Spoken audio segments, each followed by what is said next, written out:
أعوذ بالله من الشيطان الرجيم.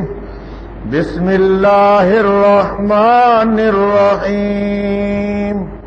وما كان استغفار إبراهيم لأبيه، اور نہیں تھا استغفار کرنا ابراہیم علیہ السلام کا اپنے باپ کے لیے، إِلَّا عَن مَّوْعِدَةٍ وَعَدَهَا إِيَّاهُ، مگر ایک وعدے کی وجہ سے جس کا وعدہ انہوں نے کر لیا تھا اس سے۔ فَلَمَّا تَبَيَّنَ لَهُ، پس جب واضح ہو گیا ابراہیم علیہ السلام پر أَنَّهُ عَدُوٌّ لِلَّهِ، کہ وہ اللہ کا دشمن ہے، تبرأ منہ، بیزاری اختیار کر لی اس سے۔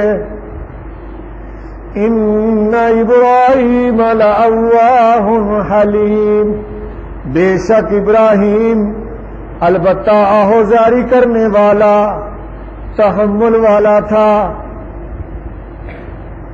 وما كان الله ليضل قوما بعد إذ هداهم، اور نہیں ہے اللہ کے گمراہ کرے کسی قوم کو مگر بعد اس کے جب ان کو ہدایت دے دی، ان کو راستہ دکھا دیا۔ حتی یبین لہم ما یتقون، یہاں تک کہ ان پر واضح کر دے جس چیز سے وہ بچیں۔ ان اللہ بکل شیء علیم، بے شک اللہ ہر چیز کو جاننے والا ہے۔ ان اللہ لہ ملک السماوات والارض، بے شک اللہ اسی کے لیے ہے بادشاہی آسمانوں کی اور زمین کی۔ یحیی و یمیت، زندہ کرتا ہے اور موت دیتا ہے۔ وَمَا لَكُم مِّن دُونِ اللَّهِ مِن وَلِيٍّ وَلَا نَصِيرٍ، اور نہیں تمہارے لیے اللہ کے سوا کوئی کارساز اور نہ مددگار۔ لَقَد تَابَ اللَّهُ عَلَى النَّبِيِّ وَالْمُهَاجِرِينَ وَالْأَنصَارِ، بے شک اللہ پاک نے مہربانی فرمائی نبی پر اور مہاجرین پر اور انصار پر، الذین اتبعوا فی ساعۃ العسرہ، جنہوں نے اس کا ساتھ دیا تھا مشکل گھڑی میں۔ من بعد ما کاد یزیغ قلوب فریق منہم، بعد اس کے جب قریب تھا کہ ٹیڑے ہو جائیں دل ایک جماعت کے ان میں سے۔ ثم تاب علیہم، پھر اللہ پاک ان پر مہربان ہو گیا، ان پر رجوع فرما لیا۔ انہ بہم رؤوف الرحیم، بے شک وہ ان پر شفقت کرنے والا نہایت مہربان ہے۔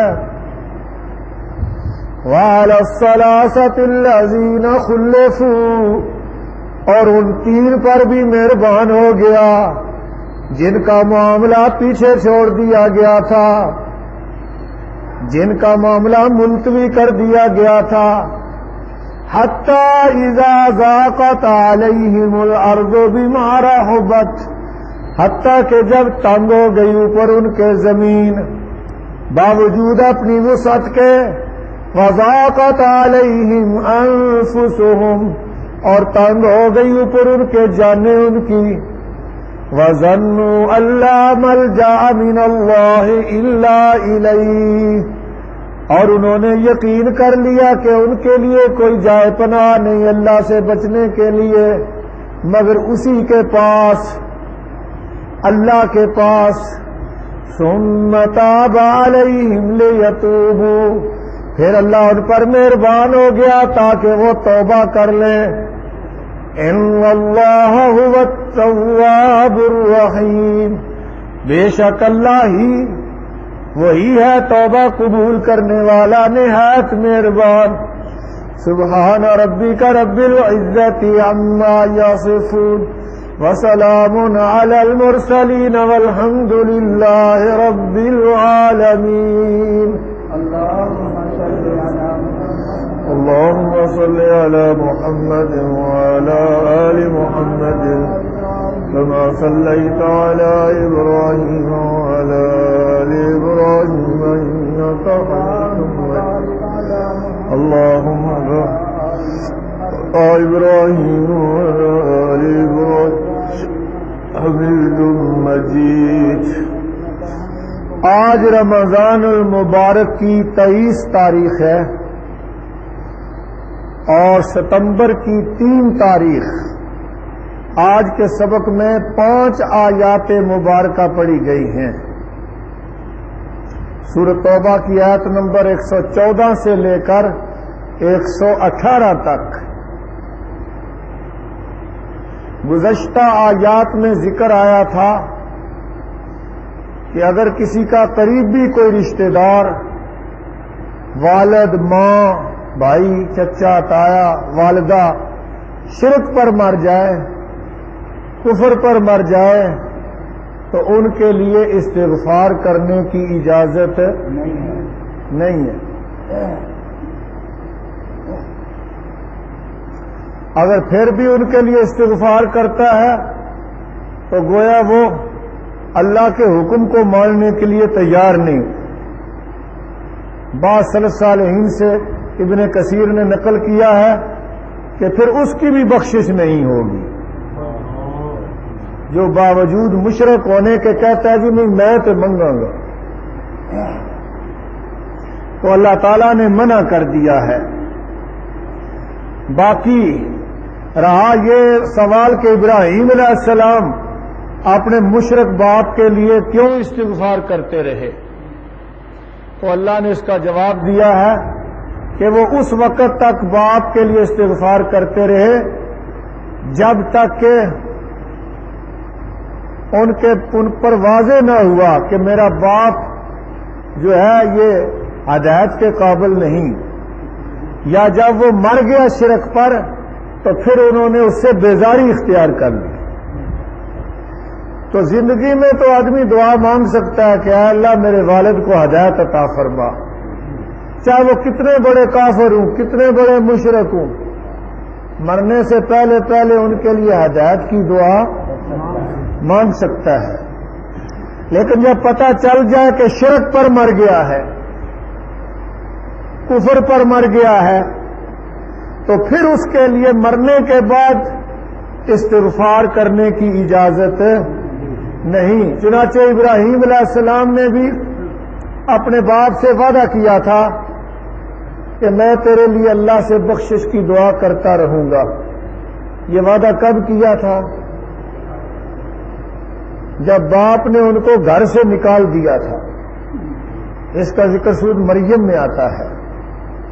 سورۃ مریم میں آتا ہے کہ ابراہیم علیہ السلام کے والد نے کہا اراغب انت عن آلہتی یا ابراہیم، اے ابراہیم تو میرے معبودوں کا گستاخ ہے، ان سے برگشتہ ہے، ان کا مخالف ہے. لئن لم تنتہ، اگر تو باز نہ آیا، لأرجمنک، تو میں تجھے سنسار کر دوں گا. واہجرنی ملیہ، اور نکل جا میرے گھر سے ایک مدت کے لیے. گھر سے ہی نکال دیا ابراہیم علیہ السلام. قال استغفر لك ربی انہ کان بی حفیہ. ابراہیم علیہ السلام نے فرمایا گھر سے نکل جانا مجھے منظور ہے لیکن میں شرک نہیں کر سکتا، اور میں تیرے لیے اللہ سے بخشش کی دعا کرتا رہوں گا کیونکہ میرا رب میرے اوپر بڑا مہربان ہے. کس نے کہا تھا؟ ابراہیم علیہ السلام نے. تو لہذا ابراہیم علیہ السلام اس وعدے کو نبھاتے رہے. لیکن جب اللہ کی طرف سے پتہ چل گیا کہ اس کی قسمت میں ہدایت نہیں اور شرک پر ہی یہ مرے گا، تو ابراہیم علیہ السلام نے لا تعلقی کا اظہار کر دیا. اور مرنے کے بعد تو پھر ہدایت مل ہی نہیں سکتی. جو آدمی کفر پر شرک پر مر گیا ہے، پتہ ہے مر گیا ہے، اب مرنے کے بعد وہ ایمان لا سکتا ہے؟ تو لہذا جس کے بارے میں علم ہو کہ کفر پر مرا ہے، شرک کرتے کرتے مرا ہے، پھر اس کے لیے دعا مانگنا اللہ سے یا اس کے لیے ایصال ثواب کرنا یہ جائز نہیں۔ کئی بندے آدھے جی کی پتہ پھر بھی میرا باپ سی، میری تے ماں سی، میں تے منگتے ہی رہنا ہے، کی پتہ اللہ بخش ہی چھڑے۔ تو جب اللہ فیصلہ دے رہا ہے کہ نہیں بخشنا تو اللہ اپنے فیصلوں کے خلاف کرتا ہے؟ اٹل فیصلہ ہے اللہ کا کہ اللہ کسی شرک کرنے والے کو معاف ان اللہ لا یغفر ان یشرک بہ ویغفر ما دون ذلک لمن یشاء۔ اللہ شرک کرنے والے کو کبھی نہیں بخشے گا، باقی جس کو چاہے بخش دے۔ چور بخشا جا سکتا ہے، ڈاکو، بے نماز، قاتل، لیکن شرک کرنے والے کی قطعاً بخشش نہیں۔ شرک سب سے بڑا گناہ ہے، اس لیے فرمایا جب ابراہیم پر واضح ہو گیا کہ ان کا باپ اللہ کا دشمن ہے، شرک پر مرے گا، تو انہوں نے لا تعلقی کا اظہار کر دیا، پھر ان کے لیے بخشش کی دعا مانگی؟ فرمایا اور ابراہیم باپ کے لیے کیوں مانگتے رہے؟ اس لیے کہ ابراہیم علیہ السلام بڑی آہوزاری کرنے والے تھے، نرم دل تھے۔ ابراہیم علیہ السلام نرم دل، آہوزاری کرنے والے، رونے والے اور تحمل والے تھے، برداشت والے تھے۔ جس باپ نے سنسار کرنے کی دھمکیاں دیں، گھر سے نکال دیا، پھر بھی اس کے لیے دعا مانگ رہے۔ اگر آج کوئی اپنی اولاد کو گھر سے نکال دے مار مار کے اور سنسار کرنے کی دھمکیاں دے، کیوں جی؟ تو وہ باپ کے لیے دعائیں مانگے گا یا کہے گا یا اللہ ان چھتی لے جا؟ بس دعائیں مانگے۔ لیکن یہ ابراہیم ہے، پھر بھی اپنے باپ کے لیے دعائیں مانگتے رہے، لیکن چونکہ اس کی قسمت میں ہدایت نہ تھی، پھر ان سے لا تعلقی کا اظہار کر دیا۔ اللہ نے فرمایا اللہ کسی قوم کو گمراہ نہیں کرتا جب تک کہ ان کو سیدھا راستہ بتا نہ دے اور ان پر واضح نہ کر دے جس چیز سے انہیں بچنا ہے۔ ابن کثیر کہتے ہیں جس چیز سے بچنا ہے وہ یہی ہے کہ مشرک ماں باپ کے لیے بخشش کی دعا نہیں کرنی۔ جس چیز سے بچنا ہے وہ کیا ہے؟ مشرک ماں باپ کے لیے دعا نہیں کرنی۔ بے شک انہوں نے پالا ہے، بے شک انہوں نے ساری زندگی ان کو کھانے کو دیا، بلکہ مکان بھی ان کے لیے چھوڑ گئے، جائیداد بھی چھوڑ گئے، لیکن ان کے لیے دعا مانگنے کی اجازت نہیں ہے۔ اس سے بچنا پڑے گا۔ اللہ فرماتے ہیں میں ہر چیز کو جانتا ہوں، مجھے پتا ہے صحیح فیصلہ کیا ہے، اس لیے اللہ کی بات ماننی ہوگی، اس لیے کہ اس کائنات کا بادشاہ حقیقی اللہ ہے، وہ جو آرڈر دے دے ماننا پڑے گا۔ دل تو نہیں مانتا کہ جس ماں باپ نے ساری زندگی پالا پوسا تکلیفوں کے ساتھ اور انہی کے مکانوں میں آدمی رہتا ہو، انہی کی پراپرٹی پر قابض ہو، اور پھر ان کے لیے ساری زندگی دعا نہ مانگے، لا تعلقی کر لے۔ لیکن اللہ کہتا ہے مشرک کے لیے کرنا پڑے گا یہ۔ اگر تم مشرک کے لیے بھی دعا مانگو گے پھر میرے ساتھ تمہارا کوئی تعلق نہیں، پھر اللہ کے ساتھ پھر ماں باپ کو لیے پھرتے رہو، اللہ سے پھر فارغ ہو گئے۔ لیکن ہماری قوم جو ہے نا اللہ کی بات نہیں مانتے، اپنی مرضی پر چلتے ہیں، مشرکوں کے جنازے بھی پڑھ لیتے ہیں، مشرکوں کے لیے ایصال ثواب بھی کرتے رہتے ہیں۔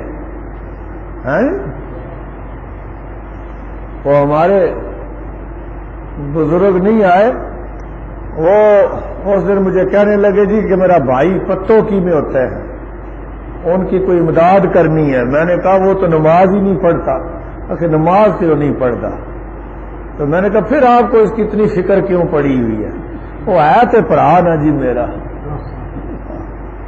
میں نے کہا میں نے کچھ پیسے دیو, کچھ میں بھی بھیج رہا ہوں, بیمار رہتا ہے فلان.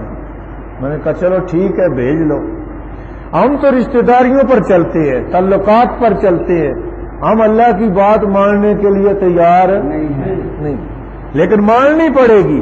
کیوں؟ اللہ کہتا ہے بادشاہ میں ہوں, آسمانوں کا بادشاہ میں, زمینوں کا بادشاہ میں, مارنے والا میں, زندہ کرنے والا میں.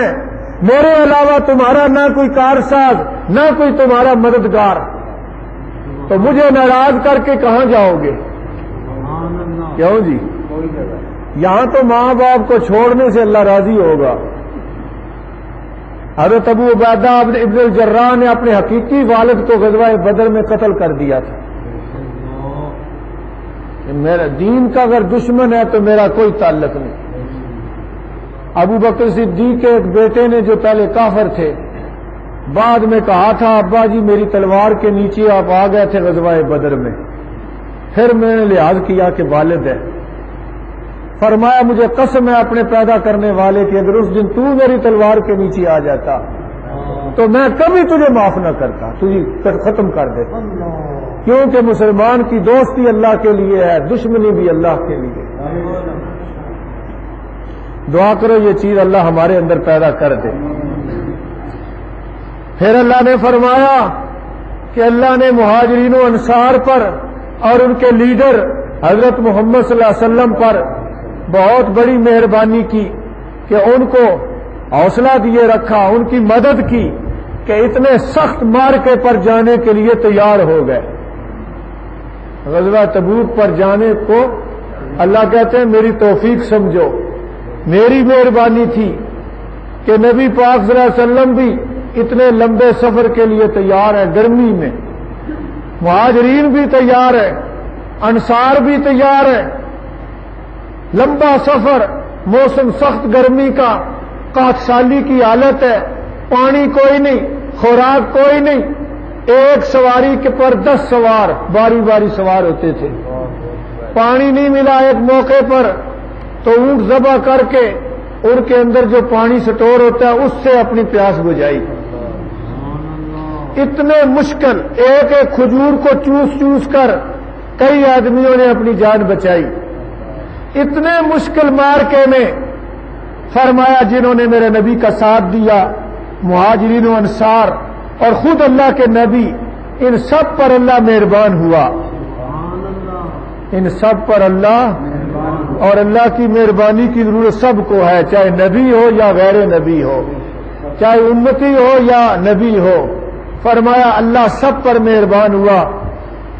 ان مہاجرین و انصار پر بھی جنہوں نے میرے نبی کا ساتھ دیا مشکل گھڑی میں.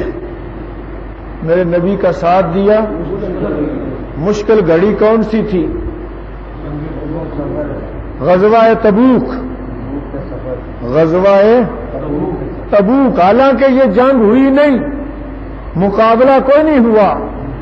جب رومیوں کو پتا چلا کہ مسلمان اتنی کثیر تعداد میں اتنے سخت موسم میں آ گئے تو وہ ڈر کر بھاگ گئے. وہ ڈر کر سرحدیں خالی کر گئے. تو دیکھ لو کہ اللہ تعالیٰ کس طرح کافروں پر مسلمانوں کے ذریعے ہیبت اور رعب طاری کر دیتا ہے. فرمایا مسلمانوں میں سے کچھ ایسے تھے جن کے دل ڈگمگا گئے, پھل پکے ہوئے ہیں, موسم گرم ہے, کیسے نکلیں گے؟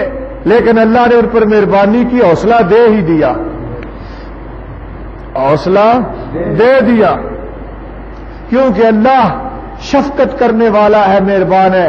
جن کی نیتیں صاف ہوتی ہیں اللہ بھی ان کی مدد کرتا ہے. جن کی نیتیں صاف ہوتی ہیں اللہ بھی ان کی مدد کرتا ہے. اور فرمایا ان 3 صحابیوں پر بھی اللہ مہربان ہو گیا. مفسرین کہتے ہیں پچھلی آیت اور اس آیت کے درمیان 50 دنوں کا فاصلہ ہے. 50 دنوں کے بعد یہ اگلی آیت نازل ہوئی. کعب بن مالک رضی اللہ تعالیٰ عنہ جو بیعت عقبہ میں شامل تھے، بیعت عقبہ میں شامل تھے، یہ تینوں مدینے کے رہنے والے انصاری صحابی تھے، اور تمام غزوات میں کعب بن مالک کہتے ہیں میں شریک ہوا ہوں سوائے تبوک کے۔ پھر بھی دیکھ لو 50 دن تک بائیکاٹ ہو گیا۔ کتنے دنوں تک؟ 50 دن۔ کہتے ہیں میں باقی تو بہانے بنا کر جا رہے تھے، میں نے کہا بہانہ نہیں بنانا، میں تو سچی بات کہوں گا اللہ کے رسول سے۔ کہا یا رسول اللہ مجھے کوئی عذر نہیں تھا، صرف میری غفلت ہے، سستی ہے، میں نہیں جا سکا۔ حضور نے فرمایا کہ تمہارا فیصلہ اللہ کرے گا، میں تو تمہارے بارے میں کچھ نہیں کہوں گا۔ اور جو باقی دو ہیں مرارہ بن ربیع، ہلال بن امیہ، وہ دونوں بدری صحابی ہیں۔ وہ کون ہیں؟ بدری صحابی ہیں، لیکن ان سے بھی بائیکاٹ۔ حضور نے کہہ دیا کوئی ان سے نہ بولے، 50 دنوں کے بعد ان کا فیصلہ ہوگا۔ مرارہ بن ربیع اور ہلال بن امیہ تو رات دن روتے رہے، گھر سے ہی باہر نہیں نکلے۔ اور کعب بن مالک کہتے ہیں میں نوجوان تھا، میں لوگوں میں جاتا پھرتا، بازار بھی جاتا، لیکن کوئی آدمی میرے سلام کا جواب تک نہیں دیتا تھا، میری طرف نگاہ اٹھا کے بھی نہیں دیکھتا تھا، بڑا پریشان۔ ایک دن میں اپنے چچا زاد بھائی حضرت قتادہ کے پاس گیا، آواز دی تو انہوں نے مجھے کوئی جواب نہ دیا۔ میں نے کہا تمہارے ساتھ میرا بڑا اچھا تعلق ہے، خاندانی دوستی ہے، تعلق بھی ہے۔ کہنے لگے نہیں، میں تمہارے کسی سوال کا جواب نہیں دوں گا، تمہارے بارے میں اللہ جانے اور اس کا رسول جانے۔ زمین مجھ پر تنگ ہو گئی، جیسا کہ خود اللہ نے فرمایا، میں اپنی جان سے بھی بیزار ہو گیا۔ ایک دن غسان کے بادشاہ کا ایلچی میرا نام لے کر بازار میں پوچھ رہا تھا مدینے میں کہ کوئی مجھے کعب بن مالک کی خبر دے دے، تو لوگوں نے زبان سے تو نہ کہا، میری طرف اشارہ کیا، تو وہ مجھے ملا اور ایک خط دیا ریشمی کپڑے پر لکھا ہوا کہ مجھے معلوم ہوا ہے کہ تیرے نبی نے تیرے اوپر ظلم اور زیادتی کی، اور تو ایک ذہین آدمی ہے، اور تو اس قابل نہیں ہے کہ تجھے ضائع کیا جائے، تو اپنے نبی کو چھوڑ کر ہمارے پاس آ جا، ہم تجھے عزت دیں گے۔ تو کہتے ہیں مجھے اپنے اوپر بڑا غصہ آیا، میں نے غصے سے اس ایک قریب تندور جل رہا تھا، اس خط کو تندور میں ڈال دیا۔ لیکن حالت یہ تھی کہ زمین تنگ تھی، کوئی ہم سے کلام کرنے کے لیے تیار نہیں۔ میں حضور کے پاس جاتا، دیکھتا کہ وہ میرے سلام کا جواب بھی نہیں دیتے، ہونٹ ہلے نہیں ہلے، مجھے یقین نہیں آتا تھا۔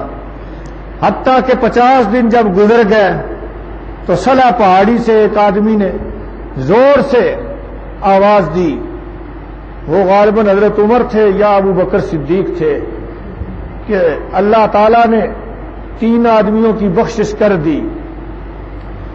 ایک صحابی سواری پر گئے، لیکن آواز پہلے پہنچ گئی تھی ان تک۔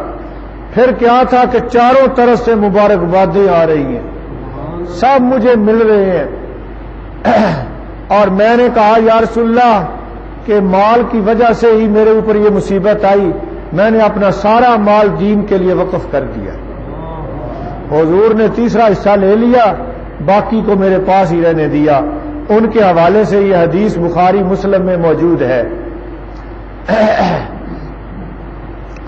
ارشاد فرمایا وَمَا كَانَ اسْتِغْفَارُ إِبْرَاهِيمَ، اور نہیں تھا استغفار کرنا ابراہیم کا اپنے باپ کے لیے، إِلَّا مَوْعِدَةٍ وَعَدَهَا إِيَّاهُ، مگر ایک وعدے کی وجہ سے جس کا وعدہ انہوں نے اس سے کر لیا تھا۔ فَلَمَّا تَبَيَّنَ لَهُ، پر جب واضح ہو گیا ابراہیم علیہ السلام پر انہ عدو للہ، کہ وہ اللہ کا دشمن ہے، تبرأ منہ، اس سے بیزاری اختیار کر لی، لا تعلق ہو گئے۔ ان ابراہیم لأواہ حلیم، بے شک ابراہیم آہوزاری کرنے والا، تحمل والا تھا۔ آہوزاری کرنے والا، تحمل والا، برداشت والا، اور آہذاری کرنے کا مطلب آہ آہ کرنے والے، رونے والے اور عبادت کرنے والے۔ وَمَا كَانَ اللَّهُ لِيُضِلَّ قَوْمًا، اور نہیں ہے اللہ کے گمراہ کرے کسی قوم کو، بعد اذ ہداہم، بعد اس کے جب ان کو ہدایت دے دی، حتی یبین لہم ما یتقون، حتیٰ کہ ان کو کھول کر بتا دے، ان پر واضح کر دے جس چیز سے بچے وہ۔ پہلے اللہ احکامات دیتا ہے کہ یہ ان چیزوں سے بچنا ہے، پھر نہیں بچتے تب گمراہ کرتا ہے۔ ان اللہ بکل شیء علیم، بے شک اللہ ہر چیز کو جاننے والا ہے، لہذا وہ اپنے علم کے مطابق ہی حکم دیتا ہے اور فیصلے کرتا ہے۔ ان اللہ لہ ملک السماوات والارض، بے شک اللہ اسی کے لیے ہے بادشاہی آسمانوں کی اور زمین کی، یحیی و یمیت، زندہ کرتا ہے اور مارتا ہے۔ وما لکم من دون اللہ من ولی ولا نصیر، اور نہیں تمہارے لیے اللہ کے سوا کوئی کارساز اور نہ مددگار، اللہ کے علاوہ کوئی حامی و ناصر نہیں، تو لہذا اللہ کو راضی کرنے کی فکر کرو، مشرک رشتہ داروں کو چھوڑ دو۔ لقد تاب اللہ علی النبی، بے شک اللہ نے مہربانی فرما لی اپنے نبی پر، والمہاجرین اور مہاجرین پر، والانصار اور انصار پر۔ ابن کثیر کہتے ہیں مہربانی یہی تھی کہ اتنے مشکل مار کے میں ان کو جانے کی توفیق عطا فرمائی، اور صحیح سلامت کامیابی کے ساتھ اللہ ان کو واپس لے آیا۔ الذین اتبعوہ، جنہوں نے اس کی پیروی کی، فی ساعۃ العسرہ، تنگ گھڑی میں، مشکل وقت میں، من بعد ما کاد یزیغ قلوب فریق منہم، بعد اس کے جب قریب تھا کہ ٹیڑھے ہو جاتے دل ایک فریق کے ان میں سے۔ کچھ لوگ طبعی طور پر جاتے ہوئے گھبرا رہے تھے، یہ نہیں کہ وہ جانا نہیں چاہتے تھے، پریشان تھے موسم کی شدت کی وجہ سے، لیکن اللہ نے ان کو حوصلہ دیا۔ ثم تاب علیہم، پھر اللہ ان پر مہربان ہو گیا۔ انہ بہم رؤوف الرحیم، بے شک اللہ ساتھ ان کے شفقت کرنے والا نہایت مہربان ہے۔ وعلی الثلاثۃ الذین خلفوا، اور اللہ ان تین پر بھی مہربان ہو گیا جن کا معاملہ پیچھے چھوڑا گیا تھا، جن کو مؤخر کیا گیا تھا، جن کو 50 دن مؤخر کیا گیا۔ بعض کہتے ہیں یہ 50 دن اس لیے ان کا معاملہ ملتوی کیا گیا تھا کہ حضور کو غزوہ تبوک پر جانے آنے پر کل 50 دن لگے تھے۔ کتنے دن لگے تھے؟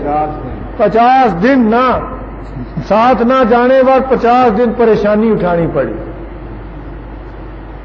فرمایا حتی اذا ضاقت علیہم الارض بما رحبت، حتیٰ کہ جب تنگ ہو گئی اوپر ان کے زمین باوجود اپنی وسعت کے، وضاقت علیہم انفسہم، اور تنگ ہو گئی اوپر ان کے جانیں ان کی، اپنی جانوں سے بھی بیزار ہونے لگے۔ وظنوا، اور ان کو یقین ہو گیا۔ ظن گمان کے معنی بھی دیتا ہے، یقین کے معنی بھی دیتا ہے، گمان کے معنی بھی دیتا ہے، یہاں یقین کے معنی، اور ان کو یقین ہو گیا اللہ ملجا من اللہ الا علیہ، کہ نہیں کوئی جائے پناہ اللہ سے مگر اسی کے پاس، اللہ کے پاس ہی پناہ ملے گی۔ ثم تاب علیہم لیتوبوا، پھر اللہ ان پر مہربان ہو گیا تاکہ وہ توبہ کر لے۔ ان اللہ هو التواب الرحیم، بے شک اللہ وہی ہے توبہ قبول کرنے والا نہایت مہربان۔ سب کی توبہ قبول کرنے والا کون ہے؟ ہاں، اور توبہ کا معنی ہے اللہ کا مہربان ہو جانا۔ تو اللہ کی مہربانی کی ضرورت نبی کو ہے کہ نہیں؟ امتیوں کو بھی ہے، تو اس لیے یہاں یہ لفظ سب کے لیے یکساں آیا ہے۔ دعا کرو اللہ تعالی ہمیں بھی توبہ کرنے کی توفیق دے۔ اللہ کا اللہ کا تواب ہونا یہ ہے کہ اللہ مہربان ہو جائے، اور بندے کا تواب ہونا کیا ہے کہ وہ اللہ کی طرف متوجہ ہو جائے اور گناہ چھوڑ